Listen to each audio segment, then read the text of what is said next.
Яңалыклар чыгарылышы үз эшен башлап җибәрде. Студияда Алина Валиева, исәнмесез? Узган уку елына йомгак ясадылар һәм киләсенә бурычлар билгеләделәр. Ярышчылыда мәгариф хезмәткәрләренең традицион август конференциясе узды. 50-60 ел бергә Тантаналар сараенда шәһәр һәм Татарстан Республикасы көннәренә багышланган туй юбилейларының парады узды. Соңгы тәүлектә Татарстанда яшәүче 49 кешедә COVID-19 диагнозы расланды. Чаллыда узган тәүлектә коронавирусның тагын 9 яңа очрагы теркәлде. Шулай итеп 26 августка Татарстан буенча коронавирус белән авыруның барлыгы 25217 очрагы билгеле. Аларның 22167 терелгән, 60 узган тәүлектә.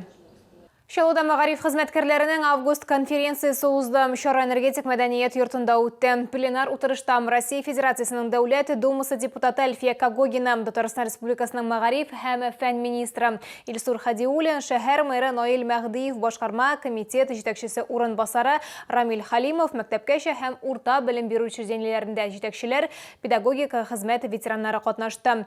Теманы Лилия Гатина дәвам итә. Утырыш шәһәр мэры Наил Мәхдиев чыгышыннан башланды. Чаллыда 219 мәгариф учреждениесе эшли. Яңа уку елына 3 балалар бакчасы һәм 2 гимназия төзелде. 4 мәктәп, 2 мәктәпкәчә учреждение, 10 азык-төлек блогы, 14 ясле төркем капиталь ремонтланды. Яңа спорт майданчыклары урнаштырылды. Увеличилось количество школ с двухсменным режимом. Напомню, в прошлом году таких школ было 22. Яңа уку елында шәһәр мәктәпләрендә парта артына 67 меңнән артык укучы утырачак. Беренче сыйныфларга 8,5 меңнән артык чаллылы барачак. Моннан тыш күп еллар эчендә беренче тапкыр белем бирү учреждениеларын башлангыч сыйныф укытучылары, шулай ук физика, химия һәм биология укытучылары белән комплектлау мәсьәләсе килеп басты. Одним из решений кадровой проблемы является воспитание будущих педагогов из числа своих выпускников и заключение с ним договоров в рамках целевого приема на педагогические специальности. Август конференциясында шулай ук 2022 елның 1 сентябрьнән барлык мәктәпләрдә яңа федераль дәүләт белем бирү стандартларына күчәргә тиеш булачагы билгеләп үттеләр. Бу уку елында аларны 8 мәктәп сынап карыячак. Россия Дәүләт Думасы депутаты Альфия Кагогина берничә проблемага шул исәптән укытучыларны кирәгеннән артык хисап эшләренә җәлеп итү һәм үтә күренмәле булмаган хезмәт хакына игътибар итте.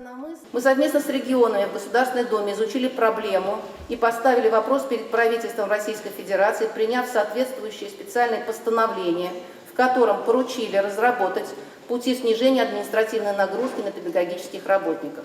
В исполнение постановления Госдумы Министерство просвещения России и Федеральная служба по надзору в сфере образования и науки направили во все регионы совместное письмо с перечнем отчетной документации, ограничивающим избыточную бюрократическую нагрузку на педагогов. Быел эш һәм да күбрәк баласы булган мәктәп укучыларын бушлай туклану белән тәэмин итәчәкләр. Бу 5500-гә якын бала. Шулай ук башлангыч сыйныф укучылары республиканың мәгариф һәм фән министры Чаллы укытучылары алдында берничә бурыч куйды. Аларның иң мөһиме белем бирүнең сыйфатын арттыру. Август конференциясе педагогларны бүләкләү тантанасы белән тәмамланды. Лилия Гатина, Ленар Султанов, яңалыклар.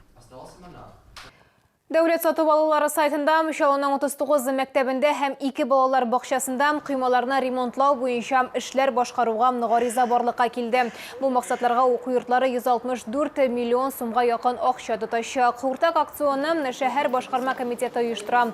Гаризалар бирү 1 сентябрьгә кадәр дәвам итәчәк. Аукцион 2 сентябрьдә узачак. Койма ремонтына һәм мәктәпкә билгеле бер күләмдә акча китәчәк. 35 номерлы мәктәп 6,5 миллион сум. Бу максатларга 75 номерлы катнашы төрдәге Гвоздичка балалар бакчасы 2 миллион 400 сум акча сарыф итәчәк. Әгәр сезнең дә берәр нинди проблема борчыса, шатлыклы хәбәр җиткерәсегез килсә, безнең редакциянең кайнар элемтә телефонына шалтыратыгыз 51 31 31 номеры тәүлек буена эшли. Кызыксындырган яки борчыган сорауларыгызны WhatsApp хезмәтенә дә юллый аласыз. Фотосурәтләрегезне һәм видеоларыгызны 893 93 11 31 31 телефоны буенча көтеп калабыз. Бәлки нәкъ киләсе чыгарылышта сезнең мәсьәлә хәл ителер.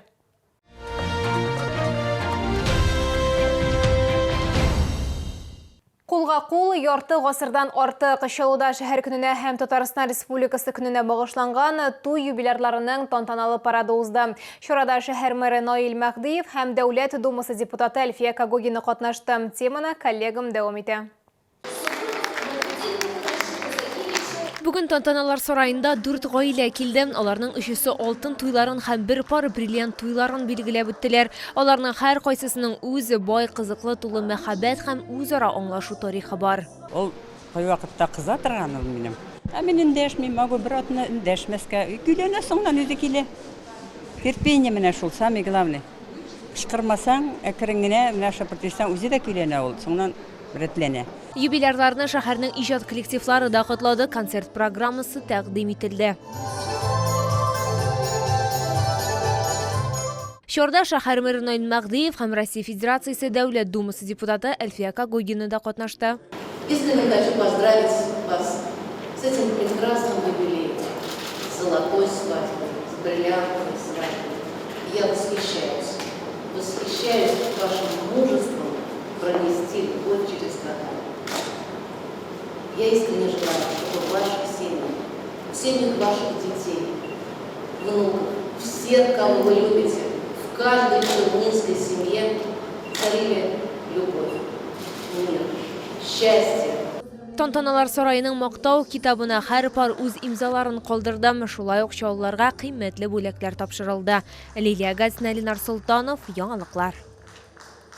Тизлек, адреналин һәм ярыш рухы якшәмбе көне 29 августта Татарстан чемпионаты этапларының берсе буларак мотокросс буенча мэр кубогы узачак. Анда бөтен илдән танылган узышчылар чакырылган. Чарага керү ирекле, әмма стадионы 7000 кешегә исәпләнгән урыннары саны шикле. Сәгать 9-дан 12-гә кадәр тренировкалар һәм квалификация узышлары узачак, 12-дән кичке 8-гә кадәр төп узышлар үткәрелә. Программа кысаларында төрле яшьтәге балалар өчен интерактив мәйданчыклар һәм концерт программасы оештырыла. Сезгә төшерәбез, ярышлар үтәчәк стадион Тукай районының Әҗмәкәй авылында урнашкан.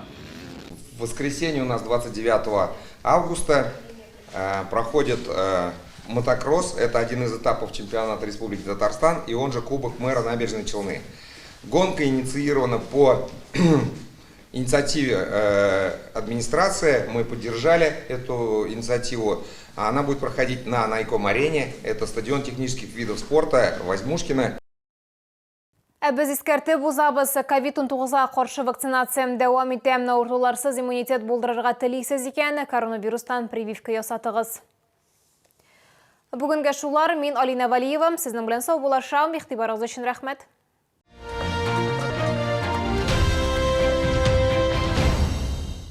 Набережно-Челнинский филиал университета и колледжа ТИСГИМ ведет прием по программам высшего образования бакалавриат, магистратура и среднего профессионального образования колледж на очное, очно-заочное и заочно-дистанционное обучение по 31 августа 2021 года. Диагностический центр ТАТ-клиник оказывает весь спектр услуг на магнитно-резонансном и компьютерном томографах. Набережные Челны, 780303. Аттестованная и аккредитованная лаборатория ООО АП «Надежность» проводит неразрушающий контроль сварных соединений радиографическим, ультразвуковым, магнитным, капиллярным методами, а также испытание прочности бетона. Телефон 70 76 20.